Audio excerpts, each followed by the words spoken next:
Today we'll show who protects the sky over the Ukrainian fronts. Reconnaissance and control of the sky is a key factor of attack and defense. If you don't have this, you become not formidable predators but targets, as it was with the columns of Russian army near Kyiv. At today's stage of the war, military intelligence on the front lines is primarily done by drones. There are other ways, but not about that now. It is from the sky that the enemy tracks the location of warehouses, hangars, tanks, and machines. You destroy all the logistics points of the enemy, and he has a minimal reserve of actions. If it is impossible to create a new logistics system, this is a retreat. The guys are cool, responsible, driven, and they themselves don't understand what an important job they do. In war, you sometimes don't think about how much one person or group of people can do or influence something.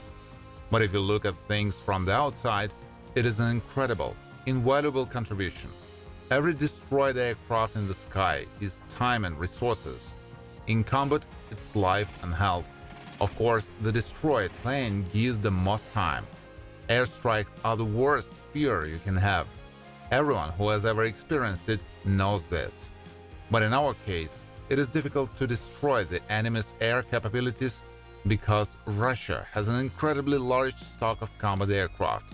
They no longer fly to the rear, but launch missiles from the occupied territory or very high for frontal air defense. That is why the main targets of anti-aircraft guns are military reconnaissance and strike drones.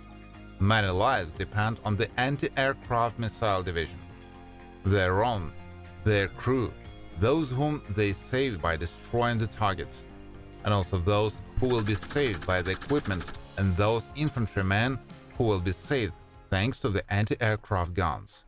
What does an anti-aircraft missile unit that protects infantry and artillery in its area of responsibility look like? They can have man-portable air defense systems, in a good case the Soviet Igla and Stinger, an anti-aircraft system, and an anti-aircraft missile system of the Arrow-10 type.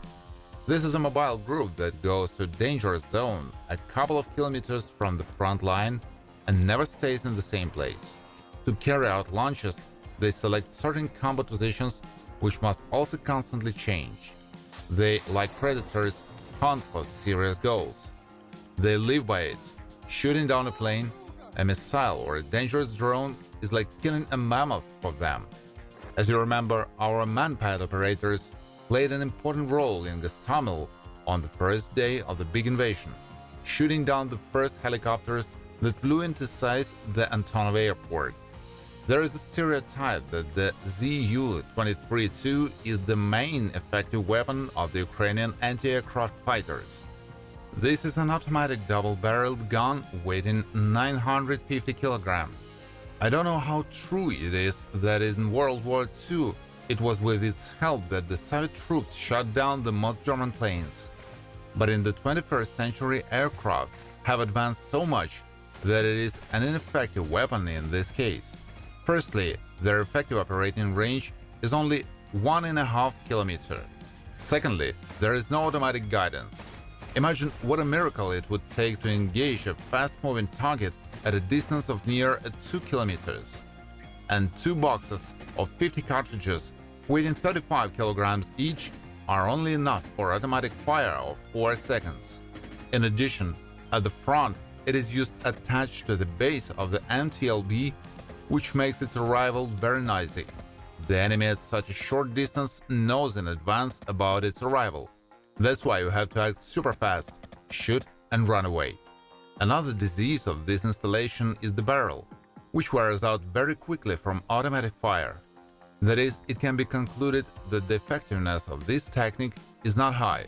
Unlike modern systems, it is morally outdated and depends on many human factors. But in the absence of a better one, it is used out of necessity against drones that don't fly as high and as fast. They are also used to cover our landings against positions at a distance of about 2 kilometers. Landings are completely destroyed by the torrential fire of these anti-aircraft guns. During the Russian-Ukrainian war, there were cases of a Russian C-30 fighter jet being shot down in the Kharkiv region, and military helicopters being damaged by such anti-aircraft gun. But these are rare cases, which are possible only if the aircraft fly at extremely low altitudes. At the same time, anti-aircraft missile complexes work more effectively against dangerous large UAVs and other flying targets. Only in the last few days, our Arrow-10 vehicle-mounted SAM system destroyed 2 enemy Orlan reconnaissance aircraft complexes and landed the Zala drone. The Ukrainian military used only one shot to destroy one valuable drone that could cause heavy losses. Stingers work great too. The enemy is also learning and doing everything to increase the flight height of their UAVs, to make it harder for our defenders to hit them. Being a defender of the sky at the front means always having balls of steel and being able to perceive the proximity of death with a sense of humor, so as not to go crazy. Their mission is important. But after another downing, even after a successful quick change of position, they can still feel the attempts of counter-battery work and hunting enemy drones on their tracks for a long time. But what could be better than the gratitude of artillerymen and infantrymen for relief and the opportunity to work without fear?